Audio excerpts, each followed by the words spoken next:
गुलूव की एक कड़वी तरीन मिसाल, और इसमें सहाबा का एटीट्यूड भी आपको पता चल जाएगा। और वो है सुनन दारमी में इंटरनेशनल नंबरिंग के मुताबिक 210 नंबर हदीस सुनन दारमी के मुकदमे में। इमाम दारमी रहमतुल्लाह अलैह इमाम मुस्लिम के, इमाम अबू दाऊद के और इमाम तिरमिजी के उस्ताद हैं, और इमाम मुस्लिम ने 71 हदीसें सही मुस्लिम में इमाम दारमी से नकल की हैं। और बाद मुहद्दिसीन के नजदीक कुतुब सित्ता में सुनन इब्ने माजा नहीं बल्कि सुनन दारमी शामिल है। इतनी ये ऑथेंटिक किताब है। उसके मुकदमे में यह हदीस है 210 नंबर कि सैयदुना अब्दुल्ला इब्ने मसऊद रदियल्लाहु ताला अन्हु शुरू के मुसलमान और हुजूर के लाडले तरीन सहाबी। बुखारी के अल्फाज हैं कि ये सफर हजर में नबी सल्लल्लाहु अलैहि वसल्लम की मुबारक जूतियां अपने साथ रखा करते थे।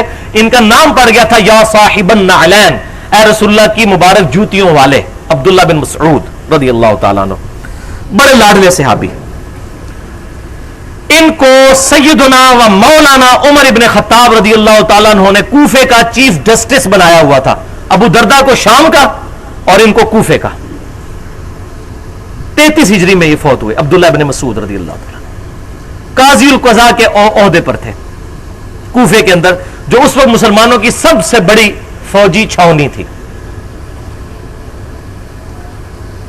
तो इनके घर सुबह के वक्त अब्दुल्ला सैयदुना अबू मूसा अशरी रदियल्लाहु ताला अन्हु आए और उन्होंने अब्दुल्ला इब्ने मसूद से कहा कि आप हमारे साथ जरा मस्जिद में चलिए, देखिए मस्जिद में आज एक ऐसा नया काम हो रहा है जो हमने 8 से पहले होते हुए नहीं देखा। लेकिन बज़ाहिर तो वो खैर का काम ही नजर आता है। अबू मूसा अशरी ने कहा, लेकिन अबू मूसा अशरी जो है वो एक आम सहाबी थे और चीफ जस्टिस तो वो थे ना इंटेलेक्चुअल लेवल पे फकीह उम्मत अब्दुल्ला इब्ने मसऊद रदियल्लाहु ताला अन्हु। ये तीन बंदे अब्दुल्ला इब्ने मसऊद, अब्दुल्ला इब्ने उमर और अब्दुल्ला बिन अब्बास रदियल्लाहु अन्हुम अजमईन, ये 3 टॉप के फकीह है इस उम्मत के अंदर। तो लेकिन उन्होंने कहा मुझे शक है, इसीलिए मैं आपके पास आया हूं। तो सैयदना अब्दुल्ला इब्ने मसूद ने पूछा कि ए अबू मूसा अशरी, तुमने मस्जिद में क्या देखा? तो कहने लगे कि मैंने देखा कि लोग नमाज के इंतजार में बैठे हुए हैं हल्के बनाकर, और उन्हें अपने सामने गुठलियां और ये कंकरियां रखी हुई हैं, और एक बंदा बुलंद आवाज से कहता है पढ़ो 100 दफा सुभान अल्लाह। तो सारे फिर कंकरियां फेंकते हैं, पढ़ते हैं सुभान अल्लाह सुभान अल्लाह सुभान अल्लाह सुभान अल्लाह। फिर वो बंदा कहता है पढ़ो 100 दफा ला इलाहा इल्लल्लाह, फिर ला इलाहा इल्लल्लाह वो पढ़ते हैं इस तरह अल्लाह अकबर। अब ये तस्बीहात तो बिल्कुल ठीक है, सही मुस्लिम में हदीस है कि नबी सल्लल्लाहु अलैहि वसल्लम ने फरमाया जिन चीजों पर सूरज तुलू होता है इन 4 तस्बीहात से बढ़कर मुझे कोई और शायद दुनिया में महबूब नहीं है, सुबहान अल्लाह वल्हम्दुलिल्लाह वला इलाहा इल्लल्लाह वल्लाहु अकबर। ये 4 तस्बीहात तो ठीक है। तो अब्दुल्ला इब्ने मसूद ने कहा कि तुमने उनको रोका क्यों नहीं? तो उन्होंने कहा मैं इसीलिए तो आपके पास मशवरे के लिए आया। तो अब्दुल्ला इब्ने मसूद ने फरमाया तुझे तो चाहिए था, उनको कहता है अपने गुनाह गिने, उनकी नेकियां कम नहीं होंगी, ये जो नेकियों के चक्कर में पड़े हुए हैं अपने गुनाहों को शुमार करें, ये जो उन्होंने अमल शुरू किया है। फिर अब्दुल्ला इब्ने मसूद रदियल्लाहु ताला अन्हु फकीह उम्मत, chief justice of Kufa in the era of सैयदना उमर रदियल्लाहु ताला अन्हुम अजमईन, मस्जिद में आए और 5 बातें आपने इरशाद फरमाई। वलियाज़ु बिल्लाहि ताला। फरमाया ए उम्मत मुहम्मदिया तुम्हारी बर्बादी हो, इतनी जल्दी तुम रसूलुल्लाह के बाद हलाक हो गए। अल्लाह अकबर। पहली बात ये। दूसरी बात जबकि नबी के सहाबा दुनिया में मौजूद हैं। तीसरी बात जबकि रसूलुल्लाह के कपड़े भी अभी पुराने नहीं हुए, ज्यादा देर नहीं गुजरी, सैयदना उमर का ही दौर था, 3-4 साल ही हुए होंगे नबी सल्लल्लाहु अलैहि वसल्लम को दुनिया से तशरीफ लिए गए। चौथी बात ना रसूलुल्लाह के बर्तन टूट गए हैं, अभी तक तो बर्तन भी हुजूर के सलामत है, और तुमने उम्मत के अंदर यह हलाकत शुरू कर दी। और 5वीं बात अल्लाह की कसम, या तो तुम मोहम्मद सल्लल्लाहु अलैहि वसल्लम की मिल्लत से ज्यादा हिदायत पर हो, या तुमने गुमराही का दरवाजा खोल दिया है। यानी या तो तुम नबी सल्लल्लाहु अलैहि वसल्लम की जो तालीमात है उससे ज्यादा कोई हिदायत का रास्ता तुम्हें मिल गया हुआ है। ये तो उन्होंने टांट की ना, ताने के तौर पर बात, लेकिन असल बात साथ की कि या फिर तुमने गुमराही का दरवाजा खोल दिया है। उन्होंने अर्ज की कि इब्ने मसूद हमारा इरादा तो खैर का ही है, ये जो कहते हैं नहीं कलमा ही पढ़ा नहीं तो वहां से गुनाह कीता है, ये उसका जवाब आ रहा है।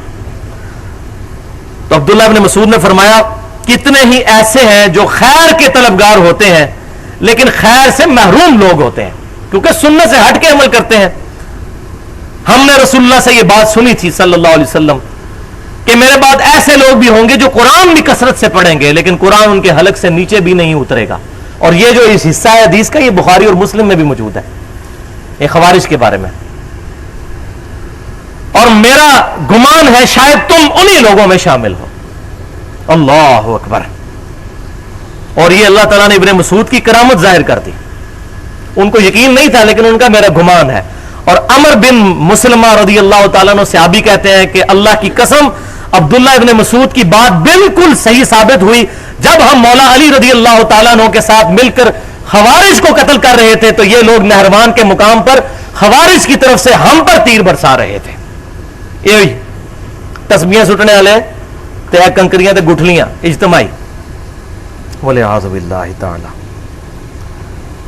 اب خود ہی فیصلہ کر لیجئے بھائیوں کہ یہ ختم خواجگان جو تصوف کے اندر ہوتے ہیں پھر تیجا اور 40واں کے اندر یہ آیت کریمہ اور کہتے ہیں جی بڑے نیکی کا کام. بالکل نیکی کا کام ہے.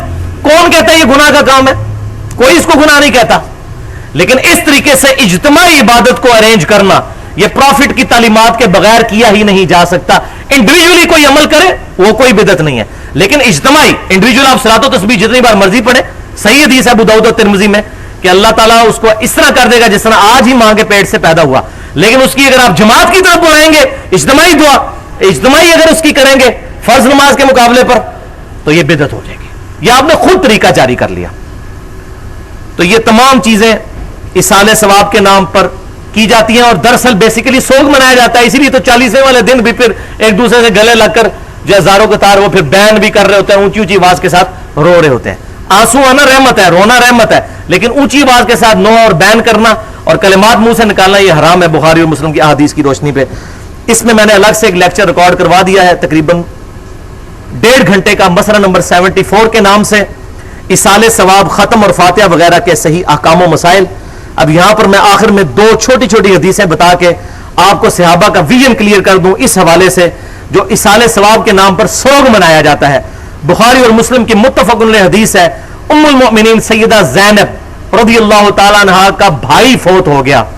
3 دن گزرنے کے بعد سیدہ زینب نے خوشبو لائی اور اپنے جسم پر ملی اور فرمایا میرا خوشبو ملنے کا کوئی ارادہ نہیں تھا لیکن میں تمہیں بتانا چاہتی ہوں کہ رسول اللہ صلی اللہ علیہ وسلم نے یہ بات ارشاد فرمائی تھی کہ جو کوئی اللہ پر اور یوم آخرت پر ایمان لاتا ہے اس کے لیے حلال نہیں ہے کہ 3 دن سے زیادہ کسی کے مرنے پر سوگ کرے سوائے بیوی کے کہ وہ اپنے خامند پر 4 مہینے 10 دن تک سوگ کرے گی. وہ بھی اگر وضع حمل ہو جائے تو اس سے پہلے سوگ ختم ہو جائے گا. وہ ایکسیپشنل کیس ہے.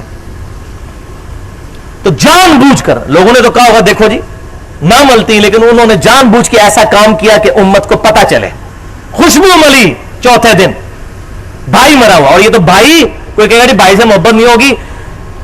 بیٹا جوان بیٹا فوت ہوا. صحیح بخاری کی حدیث ہے ام عطیہ رضی اللہ تعالیٰ عنہا کا جوان بیٹا فوت ہوا. 3رے دن انہوں نے زرد رنگ لا کے اپنے جسم پر خوشبودار ملا اور فرمایا یہ میں نے عمل اس لیے کیا ہے تاکہ تمہیں بتاؤں کہ نبی صلی اللہ علیہ وسلم نے سوائے بیوی کے کہ وہ اپنے خاوند کے لیے 4 مہینہ 10 دن کا سوگ کرے گی کوئی اور سوگ 3 دن سے زیادہ کرنے سے منع فرمایا ہے. میرا خیال ہے یہ حدیثیں اگر بیان کی جائے تو آج صحابہ کو لوگ کہیں گے فنیٹک جس طرح ہم کہتے ہیں بدعت کوئی جگہ جگہ بدعت کا فتویٰ لگاتے ہیں. تو یہ دیکھو ام المومنین کو اور صحابہ کو کس طریقے سے وہ جان بوجھ کے ایسے کام کرتے تھے. جان بوجھ کے وہ جی فلاں کی ہم میت پہ گئے تو اس نے ہاتھ ہی نہیں اٹھائے اس کا پیو مر گیا سی وہ پائی وہ پیو نوں زیادہ انہوں محبت اس شخصیت نال ہے. بخاری اور مسلم کی متفق علیہ حدیث ہے تم میں سے کوئی شخص اس وقت تک مؤمن ہی نہیں ہو سکتا جب تک کہ میں اسے اس کے ماں باپ اولاد سب لوگوں سے بڑھ کر عزیز نہ ہو جاؤں. تو اس کو تو اپنے نبی کی شرم مارے ہوئے ہیں آپ اس کا مذاق اڑا رہے ہیں کہ یہ بدعت کی رٹ لگائے ہوئے ہیں.